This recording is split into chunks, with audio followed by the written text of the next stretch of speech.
Hi, I'm Dr. Eisenhauer. I'm one of the medical directors here at Benefis Heart and Vascular Institute. We've received several questions from you, and so we'd like to have an opportunity to kind of answer some of those questions. In addition, February is Heart Month. Heart disease does still remain the #1 killer in the United States today.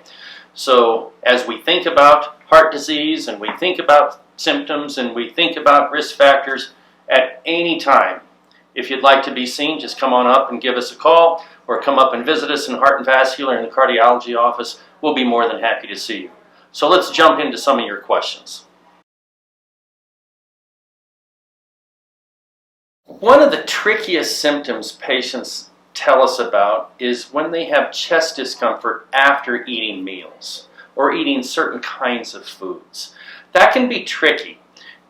Sometimes, particularly after a fatty meal, chest discomfort can even be something not your heart at all, just like a gallstone. Sometimes there can be a hiatal hernia in between the esophagus and the stomach where food can get stuck. Sometimes frequent acid reflux can cause erosion in the esophagus itself, which can be uncomfortable. So there are several non-cardiac causes of food-related or esophageal-related symptoms that can mimic or even disguise themselves as a potential heart problem. Now, that said, there are rare circumstances where certain kinds of chest pain can happen after eating meals. Fortunately, those are generally uncommon. When in doubt, check it out. Come and see your local cardiologist.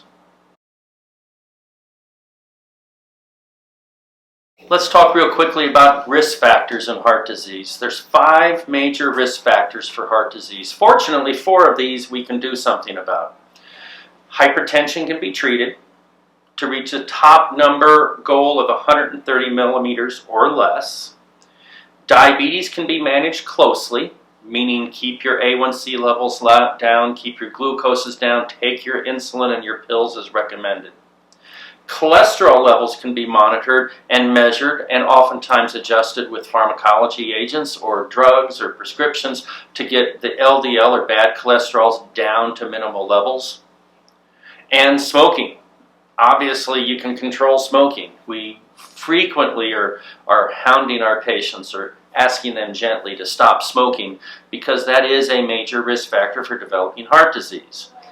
Now, the 5th major risk factor we really can't do much about, and that's family history or genetics. That kind of is what it is. But the other 4 major risk factors, at least that we know of, can all be modified. Hypertension, cholesterol, diabetes, and tobacco use. In fact, I frequently tell patients that if they have diabetes and tobacco, it's kind of like 1 + 1 = 3. They seem to magnify themselves. So those probably are the 2 more important ones, but all risk factors have an effect on the outcome and have the effect on the prevalence of heart disease. Sometimes people come into the Heart and Vascular Institute worrying about blood vessels other than to the heart. One of the common symptoms of peripheral vascular disease, or blocked arteries down in the legs, is claudication. Claudication is discomfort in the muscle belly of the leg, the muscle of the thigh, the muscle of the calf when walking. I'm sure many of you have seen the occasional gentleman who has to stop walking, put his hand on the wall and kind of let his leg rest and recover before he continues on. That can be a sign of peripheral vascular disease, or lack of blood supply through blockages in the arteries that supply the leg itself. That becomes important because peripheral vascular disease also is a risk factor for cardiovascular disease. Kind of simple to just think if you can have a blocked artery in one place, why could you not have another blocked artery in another place, namely in your heart? And why can you then not have another blocked artery maybe in your head or your neck that supplies your brain and raise your risk of stroke? So peripheral vascular disease is something that really should prompt further evaluations. Again, claudication, muscle pain or aching while walking.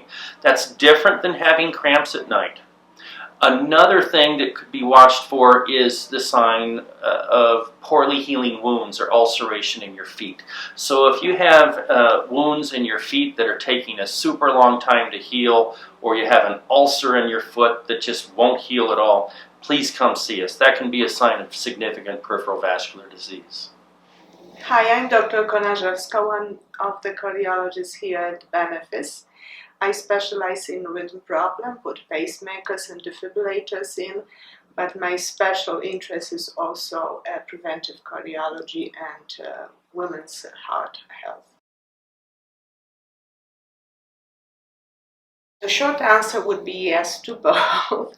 The dehydration and taking non-steroidals can lead to atrial fibrillation. But in fact, it's not very frequent situation. Unfortunately, every imbalance of our body and mind can cause atrial fibrillation or arrhythmia. And we know that we see patients around the major surgery with atrial fibrillation, serious infection, especially lungs, of blood can lead to atrial fibrillation development. Hormonal imbalance such as hyperthyroidism is pretty well known to cause atrial fibrillation. Stress can cause atrial fibrillation or arrhythmias as well, especially if someone has predisposition to atrial arrhythmias such as lung disease, hypertension, diabetes, previous heart attacks. All those things are important important contributors to cardiac arrhythmias. So if you have any of those, you are at a higher risk, and trying to avoid stressors is one of the ways to help with decrease frequency and severity of atrial arrhythmia. And one of those is keeping lean, because having extra body weight is well known to lead to atrial fibrillation. And we have had in population good results with patients losing weight, not having to have recurrences of arrhythmias. Non-steroidals per se may not cause atrial fibrillation. However, taking non-steroidal medications such as Advil, ibuprofen, indomethacin leads to problems with your GI tract, stomach, ulcers, things like that, and also can increase your blood pressure by having patients retain salt, and high blood pressure can lead to increased risk of arrhythmias. There is no safe medication for pain for the heart on the long range term. Tylenol itself is not causing problems with the heart. However, it can cause problems with the liver, and it does not provide anti-inflammatory action, which is quite often helpful with the pain due to arthritis and things like that. There are some supplements can help with the arthritic pain. They would not help with the pain due to injury or surgery or headaches, like turmeric.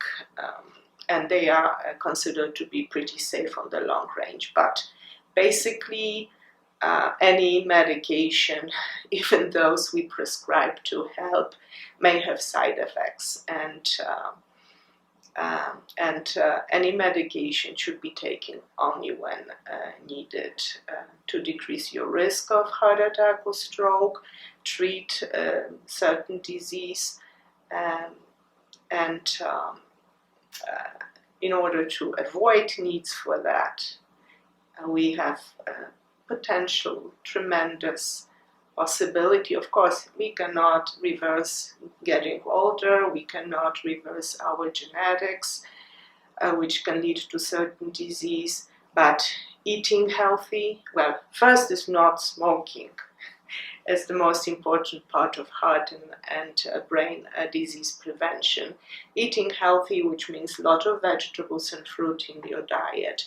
If you drink, trying to do as little as possible, Exercising is extremely important, keeping body weight as close to ideal BMI as possible, and trying to manage stress. And it can be done with mindfulness exercises, yoga, just learning how to relax and how to try not to worry about things we cannot influence or change, and enjoy every day.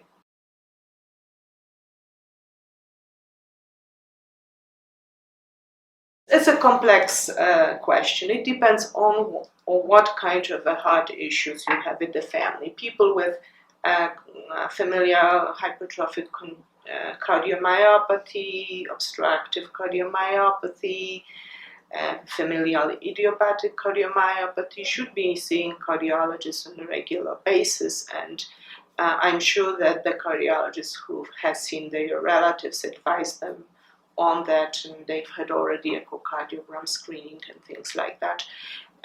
If you have familial hyperlipidemia, you should have your lipids evaluated earlier than general population.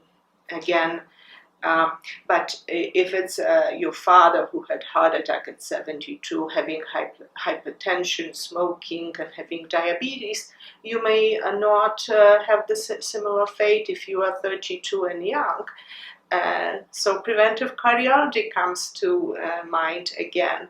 The best thing is to talk to your primary provider, discuss what kind of family heart issues there are, and decide whether you should come or not. And we will be more than happy to see anyone who has concerns and try to answer them as well as possible.